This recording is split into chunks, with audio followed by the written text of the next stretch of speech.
Big news this morning, folks. Hegseth uses rare meeting of generals to announce new military standards. So, I was considering not even covering this, but I'm like, you know what? It's funny enough to cover. So remember, they were making a huge deal out of this the whole last week. Hegseth is convening all the generals for a major announcement. What is it going to be? Are we going to war? Are they going to do a purge? Are they going to make them sign a loyalty oath? And then the speculation mounted. Today I settled all family business. Yeah, exactly. Then the speculation mounted because we found out that Donald Trump was going to be speaking there. And oh my God, what's happening? You're convening all these generals from all corners of the country and overseas. So what is he going to be talking about? Well, apparently the crux of it was that, if you're going to be in the Army, you got to lose weight, right? No fatties on the front line. That was the big emergency speech. So Defense Secretary Pete Hegseth outlined an overhaul of military standards and gender rules on Tuesday in an extraordinary meeting of top brass, an effort that could reduce the role of women in combat as he seeks to bolster an image of American might. You are not politically correct and don't necessarily belong always in polite society. Well, speak for yourself, sir. That's what they should have said. He said to hundreds of senior military leaders who were ordered last week to gather at Quantico Base in Virginia. Hegseth has made setting the military apart from civilian society a hallmark of his tenure as defense secretary. And while he largely trod over familiar ground Tuesday, the Pentagon chief announced new orders that would codify the highest male standards in training, set specific grooming rules, and further eliminate gender or race-based programs. I don't want my son serving alongside troops who are out of shape or in combat units with females who can't meet the same combat arms physical standards as men. It's time for you to start to seriously consider salads. Yeah, exactly. That was the big takeaway from this. So Rapid Response 47, a government handle, they put out a 4-minute clip of his speech. I edited it down to 2 minutes since I apparently have much more respect for your time than Pete Hegseth does his top generals. So we're going to take a look at a couple minutes of this. Serving alongside troops who are out of shape. I don't want my son serving alongside troops who are out of shape, or in combat unit with females who can't meet the same combat arms physical standards as men, or troops who are not fully proficient on their assigned weapons, platform, or task, or under a leader who was the first, but not the best. Standards must be uniform, gender neutral, and high. If not, they're not standards. They're just suggestions. It all starts with physical fitness and appearance. If the Secretary of War can do regular, hard PT, so can every member of our joint force. Fat, drunk, and stupid is no way to go through life. It's tiring to look out at combat formations, or really any formation, and see fat troops. Likewise, it's completely unacceptable to see fat generals and admirals in the halls of the Pentagon. Okay, remember, folks, people were beckoned from Korea to watch this in person. He's fat shaming them. Yeah, people had to fly around the world to watch this speech. And leading commands around the country and the world. It's a bad look. It is bad, and it's not who we are. So whether you're an airborne ranger or a chairborne ranger, a brand new private or a 4-star general, you need to meet the height and weight standards. Good joke. He's doing better than Theo Vaughn at the Beacon Theater, apparently. Apparently, yeah. Test. And as the chairman said, yes, there is no PT test. But today, at my direction, every member of the joint force at every rank is required to take a PT test twice a year, as well as meet height and weight requirements twice a year, every year of service. Also today, at my direction, every warrior across our joint force is required to do PT every duty day. Should be common sense. I mean, most units do that already, but we're codifying it. And we're not talking like hot yoga and stretching. Real hard PT, either as a unit or as an individual. At every level, from the Joint Chiefs to everyone in this room to the youngest private, leaders set the standard. And so many of you do this already. Active, Guard, and Reserve. Wow. Wow. So Sam Stein points out, Hegseth called the generals in to fat shame them. Yes. Yeah. Yes. They flew in to be fat shamed. And Megyn Kelly says, and we are here for it. Yeah, we're here for Easy it. No, for that that's skinny bitch to say. yeah, exactly. Yeah. Yeah. Easy for you to say. Easy for you to say, Megyn Kelly. That's right. Benny Johnson loves it. Well, he loves the idea of ripped, hardened men, Yes. defending him. An absolute truth nuke from Secretary of War Pete Hegseth aimed at fat, woke military leaders. Leaders. Yeah, and I loves that. There's nothing worse than being fat and woke. Well, here's Eric Doherty clipping a different part of the speech. Wow. Secretary of War Pete Hegseth tells top military brass to resign if they disagree with his return to male-only standards and with DEI and more. Here he is saying, if you don't like it, get the hell out. Great republic, at great sacrifice to yourselves and to your families. But if the words I'm speaking today are making your heart sink, then you should do the honorable thing and resign. We would thank you for your service. But I suspect if I flew across the country to watch this speech, I would resign.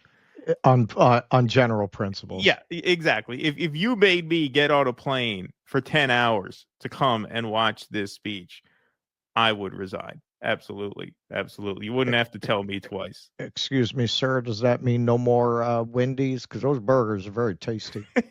Yeah, exactly. I mean, what the hell? What the hell, man? Finally, DC Drano, Pete Hegseth brought every general and admiral from around the world into one room to tell them this. identity months, no more identity months, DEI offices, dudes in dresses. No more climate change worship. No more division, distraction, or gender delusions. No more debris. As I've said before, and will say again, we are done with that shit. Okay, great. Imagine you're in Anchorage, Alaska, and you get the call that you're being summoned for the Secretary of War's major address with the president. Your wife comes and hugs you, promise you're coming back, John. Promise you'll be back. I promise, Wendy, I'll be back no matter what the world throws at us. We can't lose you, John. I know I can't lose you. You think you're going to go there and find out that, we're being invaded. There's an alien invasion or Russia's launching something like that. And you end up, you get on a fucking plane for 10 hours after a tearful goodbye to your wife. And that is man, if you're in the Asian command, that's a 24-hour flight. Yeah, what if you're fucking in Korea? What if you're in Australia, Indonesia, wherever we have, people set up, Japan? I mean, could you imagine having to fly around the world to hear that? I mean, that could have just been like a Twitter video, right? A TikTok video that he put out. No more fatties and wokies in the military under Pete Hegseth. What was different about this? Now, Trump came out and Trump gave his standard boilerplate, fascist thing. We're being invaded from within. You sending troops to the city. This is why you call the generals meeting to announce no more fat people, trans people, or woke people in the military. Pretty amazing stuff. It was eyebrow raising. Like, I expected something horrible. I expected to get, an announcement of, where we're surrounded by Venezuelan fishermen or something. But no, apparently it was just that. It was apparently it's time to get the woke out of the military. That's the big news of the day. I, Gaius Caligula Caesar, in the name of the Senate and the people of Rome, say fatties out! Yeah. Out fatties! Yeah, no more boyfriends in the barracks! Yeah, right. Exactly. Yeah, it's very bizarre, especially because it's not something they didn't say like the second they got into office. It's their whole thing. This. Exactly. Like, what did you need to call everybody in for? It's very weird, man. Now, I want to be fair. Did we have an elite leadership class desperate to justify its own existence by pushing really nonsensical culture war ideas that allowed a reactionary movement full of crackpots like Hegseth to take control and to make their whole tenure about reacting against that. Yes, you set the ground for that. You definitely, the previous administration certainly laid the groundwork for this kind of reactionary backlash. At the same time, they did that as soon as they came in. Like on a policy level, hey, this is a military. It's not about who grew up with two mommies, and we don't need to put out ads specifically going after that minuscule niche of recruitment when these are not the people most likely to join the military and not even necessarily the people we most need in the military. They did all that as soon as they came in. Like, what was the point of this other than to direct people away from the fact that they don't like the way you're actually using the military? Very much like what the previous regime was doing. That's why I say woke, anti-woke. It's the same shit. It's the same shit, and it very much has the same motivation to distract you from substance with culture war outrage. Yeah, exactly. And that is just the only play that they have. I mean, it's the only play that Biden had too, right? Exactly. I mean, it's really no different in that way. But yeah, I mean, this could have been an email. This could have been a tweet. I mean, we didn't need it at all. They ran on this. They were saying this even before they won the election. They ran on this. So yeah, what the point of that was, I'm not sure, but it was kind of funny. Well, it's almost a humiliation ritual, which is a lot of what this administration does. Just make it. I mean, you look at Trump. That's how he thinks. Remember the meetings he took with Romney to then not give him a job? That's it. He likes doing shit like this to people. Maybe they're tempted. Maybe it is a purge. Maybe it's like this is how George Costanza would purge the army of disloyal generals. Just offend them so deeply. Just make them fly around the world for a nonsense speech. And anyone who is disloyal enough to be so offended by that they quit, they'll quit. They'll leave. Maybe they're baiting people. Well, you might be right. I mean, honestly, after watching that, I'd be surprised if some of them don't. I would be very surprised if nobody quits just on general principle. Yeah. And also just, hey, man, what are the odds that these guys don't end us up in The Hague?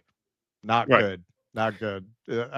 Best to get out of Dodge before the real war crimes start.